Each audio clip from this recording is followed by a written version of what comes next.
শুআয়ব আলাইহিস সালাম ৫ জন আরব নবীদের মধ্যে থেকে অন্যতম একজন নবী। আর ওনারা হচ্ছেন হুদ আলাইহিস সালাম, সালেহ আলাইহিস সালাম, ইসমাঈল আলাইহিস সালাম, শুআয়ব আলাইহিস সালাম এবং আল্লাহর রাসূল সাল্লাল্লাহু আলাইহি ওয়াসাল্লাম। এই ৫ জন নবী কিন্তু আরবি ভাষায় কথা বলতেন, আরব নবী। যদিও ইসমাঈল আলাইহিস সালামের ব্যাপারে বলা হয় যে তিনি অনারব, কিন্তু তিনি ছোটবেলায় যেহেতু আরব দেশে চলে এসেছেন, আরবি ভাষা শিখেছেন এবং আরব অঞ্চলে বিশেষ করে মক্কা, ইয়ামানে উনি দাওয়াতি কাজ করেছেন। সো ওনাকেও আরব নবী হিসেবে কনসিডার করা হয়। এই ৫ জন নবীর মধ্য থেকে শুআয়ব আলাইহিস সালাম অন্যতম একজন নবী, যাকে আরব নবী বলা হয়। পাশাপাশি মূসা আলাইহিস সালাম, তার শ্বশুর ছিল এই শুআয়ব আলাইহিস সালাম, এ মর্মেও অনেকে মতামত পেশ করেছেন। এর মধ্যে উল্লেখযোগ্য হচ্ছেন আল হাসান আল বসরি এবং ইমাম মালিক রাহিমাহুল্লাহ। যদিও এ ব্যাপারে মতানৈক্য রয়েছে, অন্যান্য অনেক স্কলাররা বলেছেন যে না, মূসা আলাইহিস সালাম যেই রজুলুন সালেহ অর্থাৎ নেককার বৃদ্ধ লোকের মেয়েকে বিয়ে করেছিলেন, তিনি হচ্ছেন অন্য একজন লোক, তিনি শুআয়ব আলাইহিস সালাম ছিলেন না। সূরা কসাসে যে ঘটনাটা এসেছে যে মূসা আলাইহিস সালাম একজন লোককে হত্যা করে মিশর থেকে তিনি যখন পালিয়ে মাদিয়ানে চলে আসলেন, তখন তিনি ২ জন কন্যাকে দেখতে পেলেন, তারা বসে আছে, তারা ছাগলকে পানি পান করাতে পারছেন না। মূসা আলাইহিস সালাম সাহায্য করলেন। তারপর এই মেয়েদের বাবা মূসা আলাইহিস সালামকে ডেকে পাঠালেন। এই যে বাবা, তিনি কে ছিলেন? তিনি কি শুআয়ব আলাইহিস সালাম ছিলেন নাকি অন্য কেউ? কেউ কেউ মত পেশ করেছেন যে তিনি শুআয়ব আলাইহিস সালাম ছিলেন, আবার অনেকে বলেছেন যে না।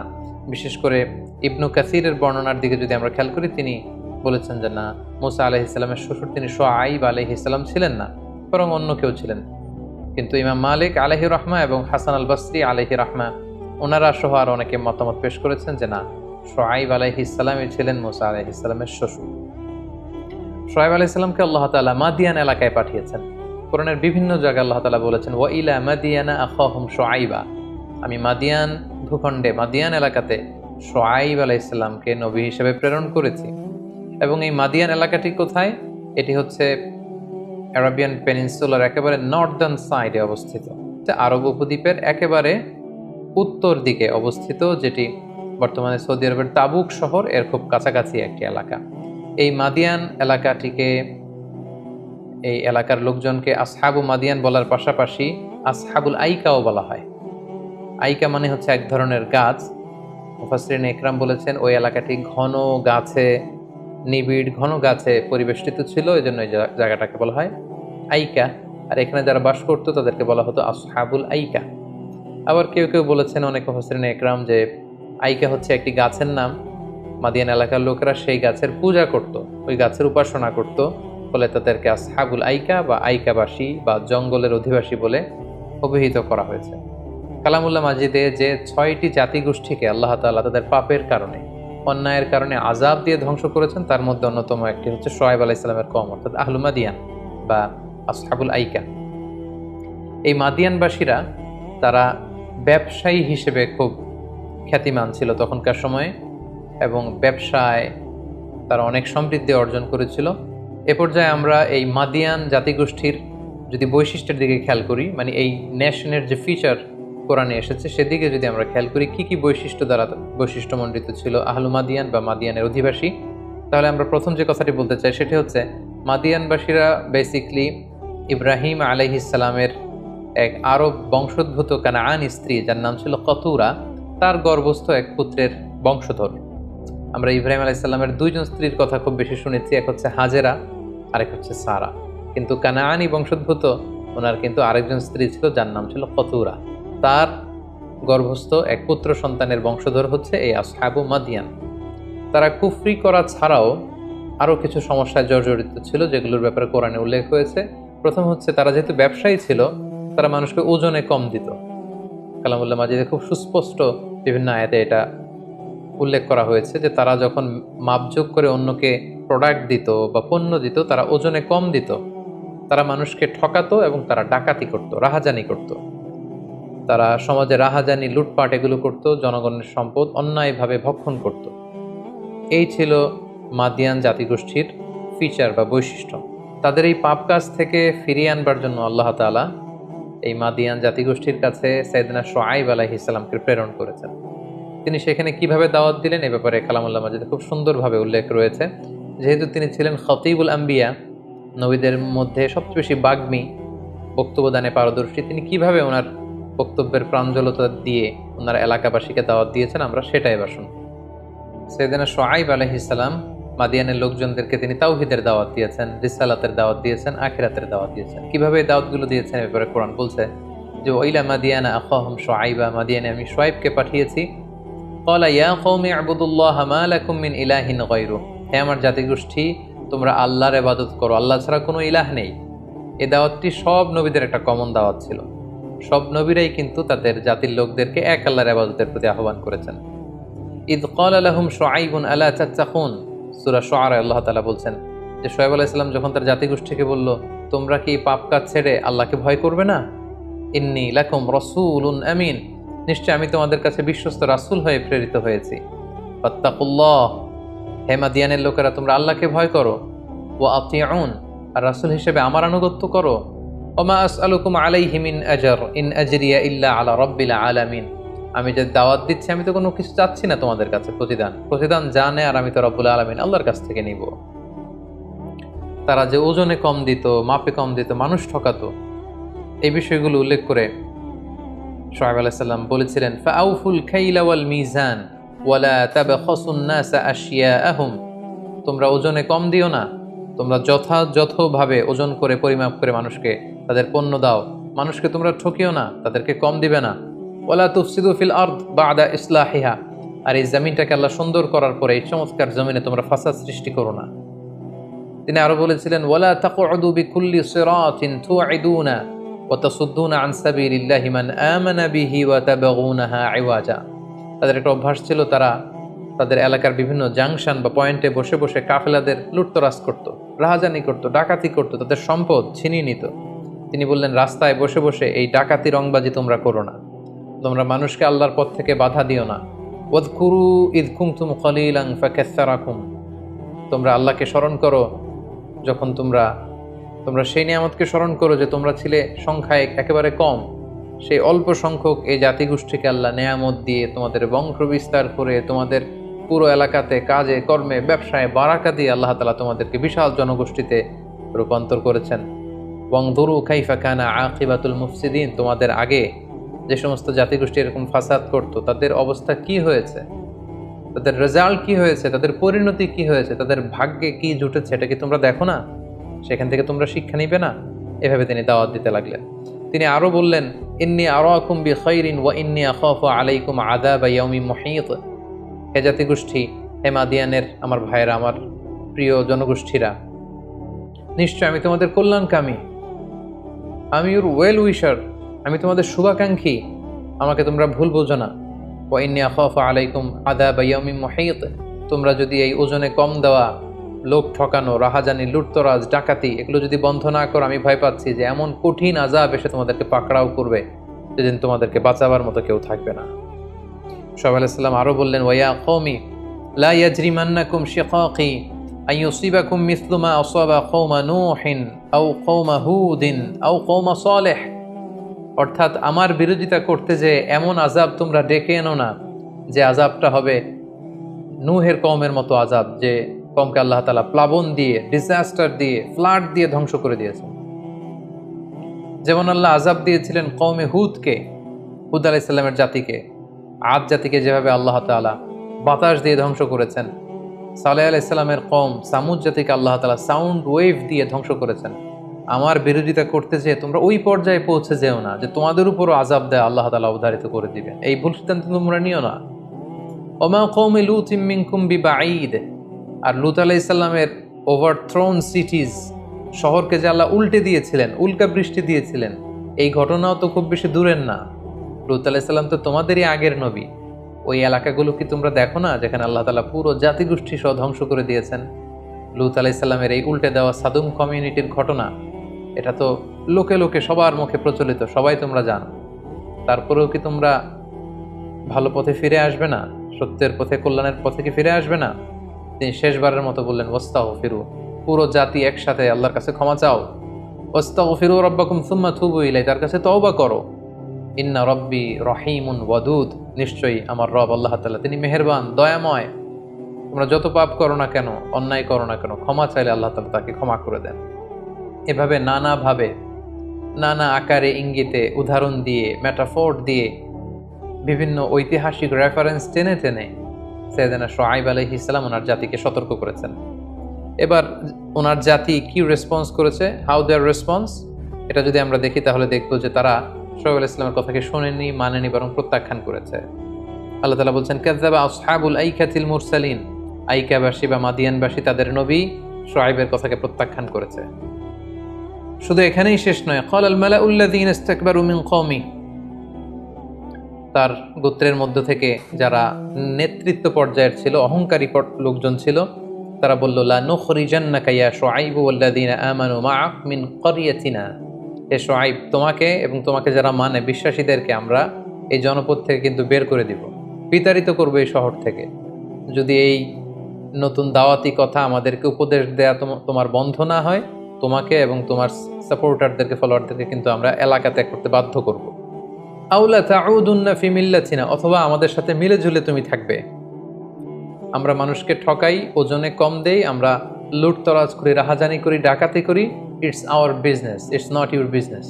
এগুলো নিয়ে যদি ক্রিটিসাইজ করো, এলাকা ত্যাগ করতে বাধ্য করব তোমাকে। আমাদের সাথে মিলে ঝুলে থাকো, এই সমস্ত উপদেশ দেয়া তুমি বন্ধ করে দাও, তা না হলে এই এলাকা থেকে তোমাকে বের করে দিব। শুধু এখানেই শেষ নয়, তারা আরো বলল ক্বালু ইয়া শুআইবু লা নাফকাহু কাসীরাম মিম্মা তাকুল, অর্থাৎ শুআইব তুমি এগুলো কি বলছো, তোমার বেশিরভাগ কথাই আমরা বুঝি না। এটা আসলে একটা ডাহা মিথ্যা কথা ছিল, কারণ এলাকাবাসী ছিল আরবি ভাষাভাষী। শুআয়ব আলাইহিস সালাম শুধু আরবি ভাষাভাষী ছিলেন না, তিনি ছিলেন বাগ্মী, এলোকুয়েন্ট একজন লোক। শুদ্ধ ভাষায় খুব চমৎকার আরবিতে তিনি কথা বলতেন, তার প্রতিটি কথাই তার এলাকার লোকেরা বুঝতে পেরেছিল, হৃদয়ঙ্গম করতে পেরেছিল। কিন্তু না মানার জন্য তারা এই কথা বলছিল যে তোমার কথা আমরা বুঝি না। ওয়া ইন্না লানারাকা ফিনা দাঈফান, তুমি একজন দুর্বল মানুষ, কেন তোমার কথা শুনবো।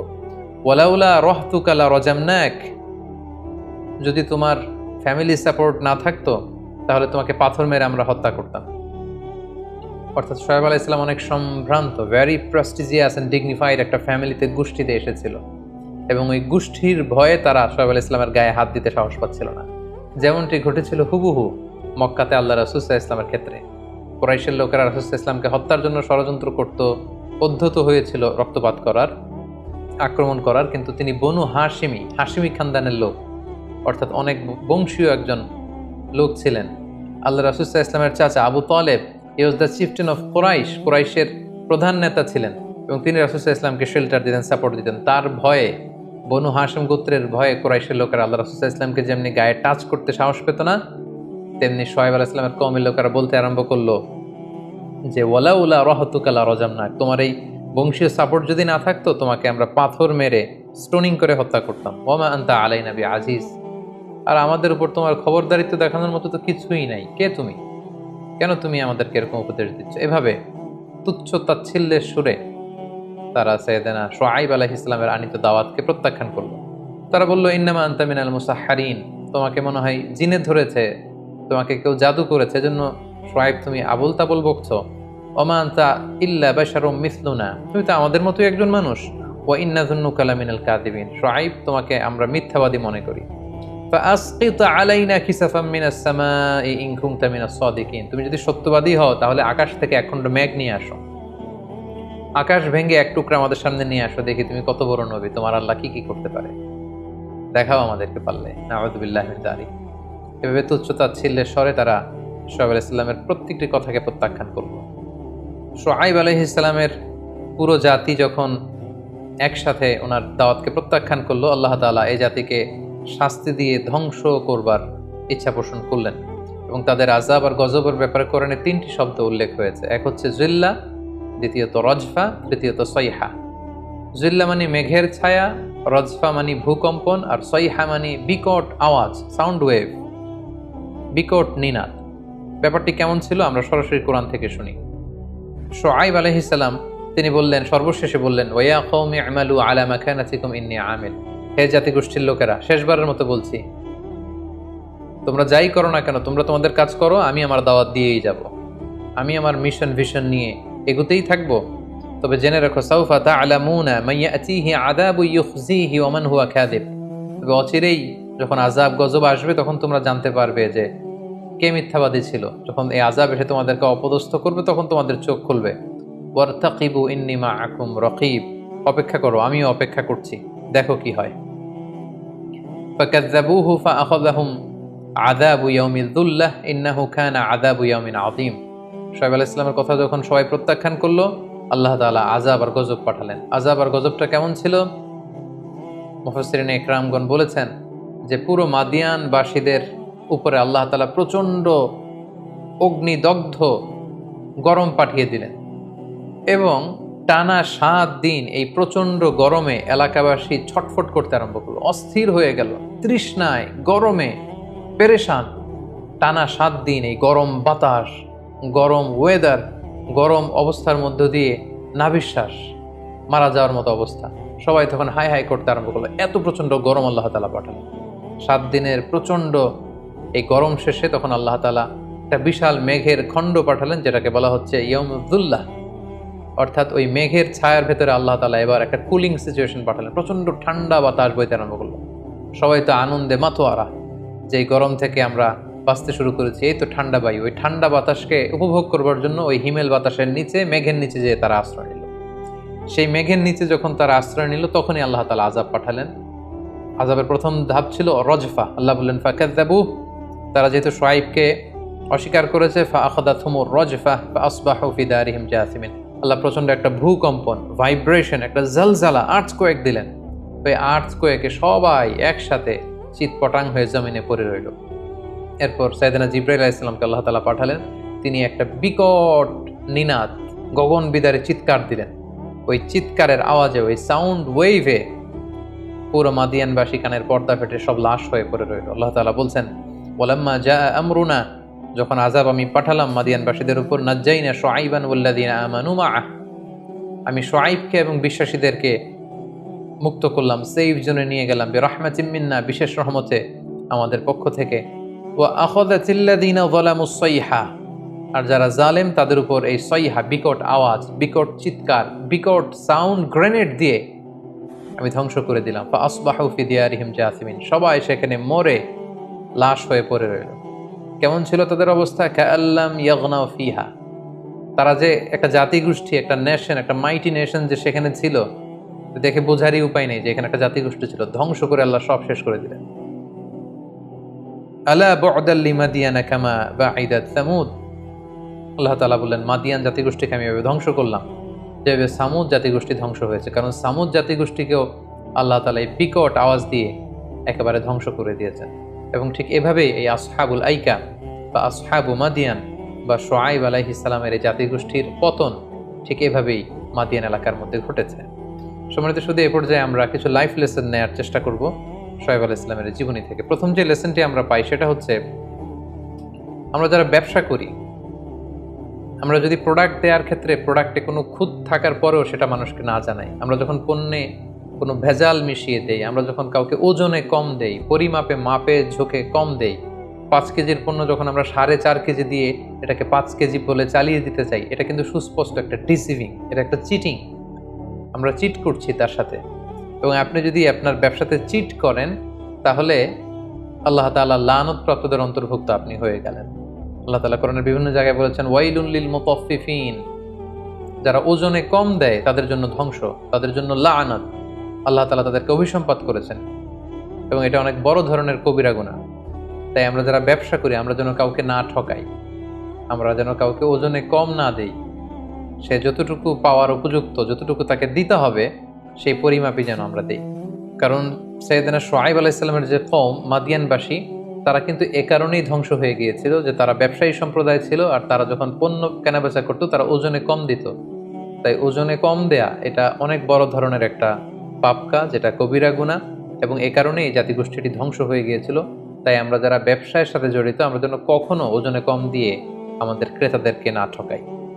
দ্বিতীয় যে শিক্ষাটি আমরা পাই সেটা হচ্ছে, আমি যদি কাউকে ব্যবসায় ঠকিয়ে প্রফিট করি, এটা সরাসরি আমার জন্য একটা হারাম উপার্জন।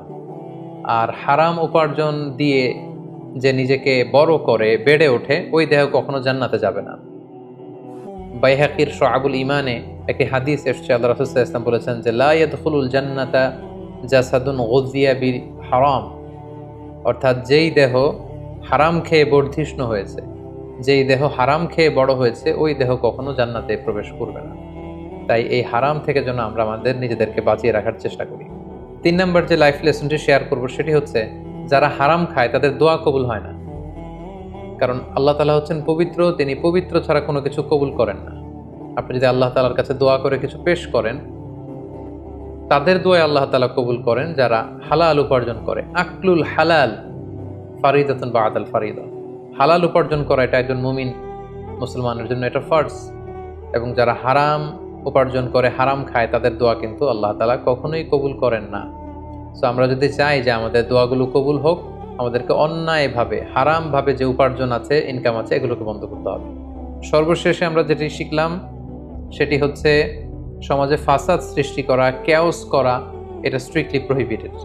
কারণ শোয়েব আলাইহিস সালামের কওমের মধ্যে এই বদ অভ্যাসটি ছিল, তারা রাহাজানি করত, তারা লুটতরাজ করত, তারা সমাজে ফাসাদ সৃষ্টি করত, এবং এটি কিন্তু খুব বড় ধরনের একটি কবিরা গুনাহ। তাই এই জাতীয় ফাসাদ, ক্যাওস করা, বিশৃঙ্খলা সৃষ্টি করা, রাহাজানি করা, এগুলো থেকে যেন আমরা সবসময় মুক্ত থাকতে পারি। আল্লাহ তাআলা আমাদের সবাইকে কথাগুলো বুঝার ও আমল করার তৌফিক দান করুক। হাযা মা ইনদি ওয়াল ইলমু ইনদাল্লাহ, আলাইহি তাওয়াক্কালতু ওয়া ইলাইহি